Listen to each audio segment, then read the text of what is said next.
10:30 ആരംഭിച്ച ശുശ്രൂഷയാണിത്. ഏകദേശം 5-6 മണിക്കൂർ ആകാൻ പോവുകയാണ്. ഇതുവരെയും പലരും പല വാക്കുകൾ കൂടെ ഞങ്ങളെ ആശ്വസിപ്പിച്ചു.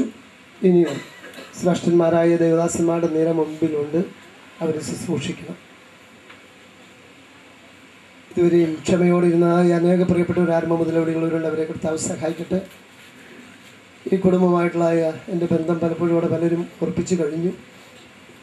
ഇതിന് ക്ഷമയോടൊരു വാക്ക് ഞാൻ ഓർപ്പിക്കട്ടെ. ഞാൻ അകത്ത് വെച്ച് ശുശ്രൂഷ പുറത്തേക്കെടുത്തേക്കേണ്ടി വന്നപ്പോൾ എൻ്റെ കുടുംബാംഗങ്ങളെക്കുറിച്ച് ഓർപ്പിച്ചു. എൻ്റെ 3 സഹോദരന്മാർ ദൈവത്തിലേക്ക് ചേർക്കപ്പെട്ടു, അവർ നിത്യതയിലുണ്ട്. ഒരു സഹോദരൻ മാത്രം ജീവിച്ചിരിപ്പുണ്ട്. അദ്ദേഹം ഒരു മേജർ ഓപ്പറേഷൻ കഴിഞ്ഞ് ഹാർട്ട് ബൈപ്പാസ് സർജറി കഴിഞ്ഞ് ഭവനത്തിൽ വിശ്രമിക്കുന്നു. എൻ്റെ 3 പെങ്ങന്മാർ ഇവിടെയുണ്ട്. മൂത്ത ജ്യേഷ്ഠൻ്റെ ജ്യേഷ്ഠത്തിയുണ്ട്. അവർക്കൂടെ ആശ്രമം കൊടുക്കാമെന്ന് പറഞ്ഞാൽ സമയം പോയതുകൊണ്ട് ദയവായി ക്ഷമിക്കുക. അങ്ങനെ ഞങ്ങളുടെ കുരുതുകുളങ്ങര കൂള കുടുംബത്തിൻ്റെതായ അനുശോചനം ആ നിലയിൽ ഞാനിവിടെ അറിയിക്കുന്നു. ദൈവമായ കർത്താവ് സഹായിക്കട്ടെ. 1980 സെപ്റ്റംബർ മാസമാണ് ഞാൻ ഈ പിതാവിനെ ആദ്യമായി കാണുന്നത്. എൻ്റെ വിവാഹാലോചന ബന്ധത്തിൽ എൻ്റെ ഭവനത്തിൽ വന്നപ്പോഴാണ്. ഒക്ടോബർ 2 എൻ്റെ വിവാഹം ഉറച്ചു. പിന്നെ 3 മാസത്തിന് ശേഷം ഡിസംബർ 29 എൻ്റെ വിവാഹം നടന്നത്. ആ കാലങ്ങൾക്ക് ശേഷം എന്നെ ഇവർ അംഗീകരിച്ചതായി അംഗീകാര വാക്കുകൾ വലിയപ്പച്ചന്മാരുടെ സംസ്കാര ശുശ്രൂഷ എന്നെ ഓർപ്പിച്ചിട്ടുണ്ടെങ്കിലും ഒരിക്കൽ കൂടെ ഓർപ്പിക്കട്ടെ. എന്നെ ഒരു മരുമകനായിട്ട് ഈ അപ്പച്ചൻ അമ്മച്ചി കണ്ടിട്ടില്ല. അളിയൻ എന്നുള്ള നിലയിലല്ല സഹോദരങ്ങൾ എന്നെ കണ്ടിരുന്നത്. ഇന്നലെ കൂടെ പറഞ്ഞു, അളിയൻ ഞങ്ങൾക്കൊരു അളിയനല്ല, ഞങ്ങളുടെ ഏറ്റവും മൂത്ത ജ്യേഷ്ഠനാണ്. എന്നോട് അഭിപ്രായം ചോദിക്കാതെ ഈ പിതാവും മാതാവ് ഒരു കാര്യം ചെയ്തിട്ടില്ല. ഞാൻ വീട്ടിലേക്ക് കയറി വരുമ്പോൾ പ്രിയ പിതാവ് കസേരയിൽ നിന്ന് അല്പമൊന്ന് പൊങ്ങും, ഞാൻ ഇരിക്കാൻ പറയും. ഇതുവരെ അമ്മച്ചി എൻ്റെ മുമ്പിൽ ഇരുന്നിട്ടില്ല. അത്രമാത്രം ബഹുമാനം എനിക്ക് പ്രിയ പിതാവും മാതാവും തന്നിട്ടുണ്ട്. എൻ്റെ സഹോദരങ്ങളും എൻ്റെ അഭിപ്രായം വിട്ട് ഒരു കാര്യം ചെയ്തിട്ടില്ല. ഒടുവിലെ ഈ കാര്യങ്ങൾ വരെയും ഇന്ന് രാവിലെ വരെയുള്ള ആ വിഷയങ്ങളും എന്നോട് അഭിപ്രായം ചോദിച്ച് ഞാൻ എൻ്റെ അഭിപ്രായം പറഞ്ഞാൽ അത് ഇവർ 5 പേരും അവഗണിക്കാറുമില്ല. എന്നൊക്കെതായ അഭിപ്രായമുള്ള കാര്യങ്ങൾ ഞാൻ പറയാറുമുള്ളൂ. സ്തോത്രം. ആ ഭാഗം അവിടെ ഇരിക്കട്ടെ. അങ്ങനെ ഏറ്റവും മാന്യമായതായ ഒരു സ്ഥാനം ഈ കുടുംബത്തിൽ കർത്താവ് എനിക്ക് നൽകി തന്നു. എന്നാൽ പിതാവിനുള്ള ബന്ധത്തിലായ അനേക കാര്യങ്ങൾ പലരും ഇവിടെ ഓർപ്പിച്ചു. എല്ലാം വളരെ നല്ല വശങ്ങളാണ് ഓർപ്പിച്ചെന്നാൽ തന്നുള്ള ബന്ധത്തിൽ എനിക്ക് നിങ്ങൾ പലരും ചിന്തിക്കുന്ന പോലെ വളരെ നിർബന്ധ ബുദ്ധിക്കാരനാണ്. ആർക്കും വഴങ്ങുന്ന ആളല്ല, ആരുടെയും വാക്കിന് കീഴ്പ്പെടുന്ന വ്യക്തിമല്ല. തൻ്റെ ജീവിതത്തിൽ ശരിയെന്ന് തോന്നുന്നതിന് ആരുടെ എതിർപ്പുണ്ടായാലും അതിനെ അവഗണിച്ചുകൊണ്ട് താൻ ധീരതയോടുകൂടെ നിന്ന് ആ കാര്യങ്ങൾ ചെയ്യുക പതിവുണ്ട്. എൻ്റെതായ തിക്തഫലങ്ങൾ പലത് താൻ അനുഭവിച്ചു, ഞങ്ങൾ കുടുംബം അനുഭവിച്ചിട്ടുണ്ടെന്ന് ഞാനിവിടെ വിവരിക്കേണ്ട ആവശ്യമില്ല, എല്ലാവർക്കും അറിയാവുന്ന കാര്യമാണ്. സ്തോത്രം. എങ്കിലും ആദർശ ധീരതയോടുകൂടെ താൻ നിൽപ്പനടിയായിത്തീർന്നു. മക്കളെ വളരെ സ്നേഹിക്കുന്നതായ ഒരു അനുഭവം ഉണ്ടായിരുന്നാൽ ഒരു കാര്യം ഓർപ്പിക്കട്ടെ.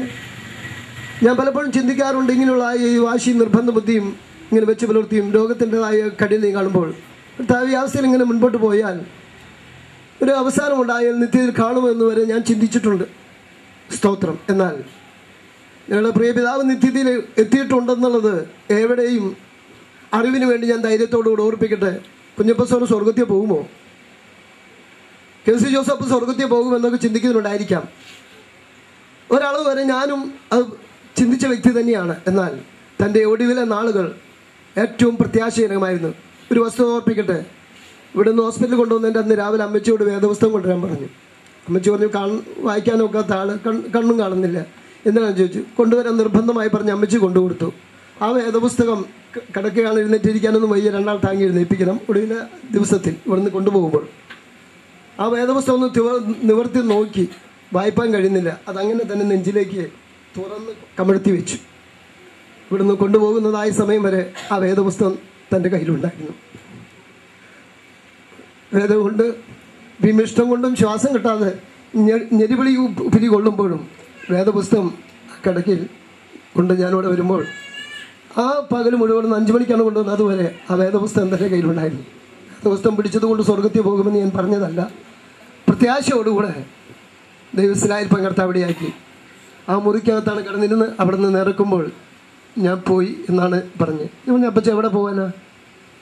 ഒരു ചെറിയ പ്രയാസത്തിലേക്ക് തീർന്ന് നമുക്ക് പോരാം. ആ നടുമുറിയിലേക്ക് വന്നപ്പോൾ അവിടെയും വെച്ച് പറഞ്ഞു, ഒടുവിൽ ഈ സ്റ്റെപ്പിൻ്റെ അവിടെ വെച്ച് പറഞ്ഞു, ഞാൻ പോയി എന്നുള്ളതായ പദം പറഞ്ഞു. വളരെ പൊട്ടി കരഞ്ഞുകൊണ്ട് ഞാൻ ചിന്തിച്ചത് കൊണ്ട് അവസാനമായി ജീവനോട് ഇറക്കി കൊണ്ടുവന്നപ്പോൾ കാണുന്ന എനിക്കും തോന്നിയില്ല. എന്നാൽ ഹോസ്പിറ്റലിൽ 10 മണിയോടെ അടുത്ത സമയം ഞാൻ ഒറ്റയ്ക്ക് അവിടെ ഉണ്ടായിരുന്നു. പിന്നീട് ബാബു വീട്ടിലേക്ക് അമ്മച്ചിയെ കൊണ്ടുവിടാൻ വന്നു. ഞാൻ തിരിച്ചു വരുന്നവർ ഞാൻ അവിടെയായിരുന്നു. എന്നോട് ചോദിച്ചു, ഡോക്ടർ രോഗി ലേപനം കൊടുക്കട്ടെ എന്ന് ചോദിച്ചു. എൻ്റെ ചിന്ത ലേപനം എന്ന് കേട്ടപ്പോൾ അതൊരു ആയുർവേദ മരുന്ന് പോലെ എനിക്ക് തോന്നിപ്പോയത്. അത് പ്രയോജനപ്പെടുന്നെങ്കിൽ ഞങ്ങൾക്ക് കൊടുക്കുന്നത് തടസ്സമില്ലെന്ന് പറഞ്ഞു.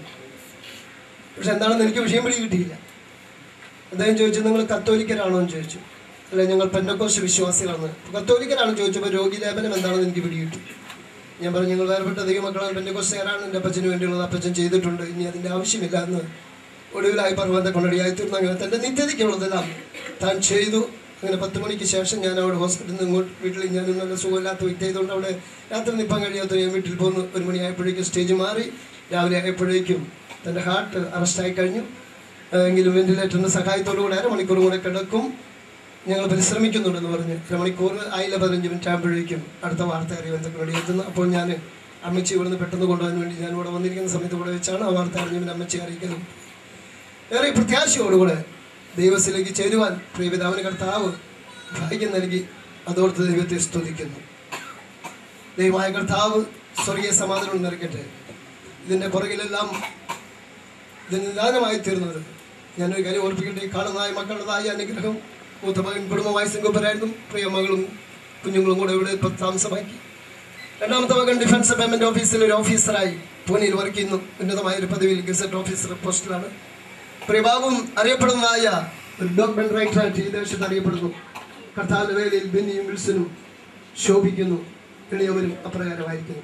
ഇതിൻ്റെ എല്ലാം പുറകിൽ പറവാനുള്ളത് മുമ്പേ ഒരു വ്യക്തി മാത്രം ഇവിടെ ഓർപ്പിച്ചുള്ളൂ എന്ന് ആവർത്തിക്കുന്നില്ല.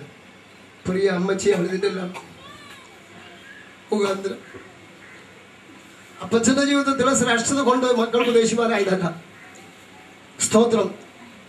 മക്കൾക്ക് വേണ്ടി കണ്ണീരൊഴുക്കി വളരെ ഭാരങ്ങളും വേദനകളും സഹിച്ചുകൊണ്ട് പ്രാർത്ഥിക്കുന്ന ഒരു അമ്മച്ചി ഞങ്ങൾക്കുണ്ടായിരുന്നു.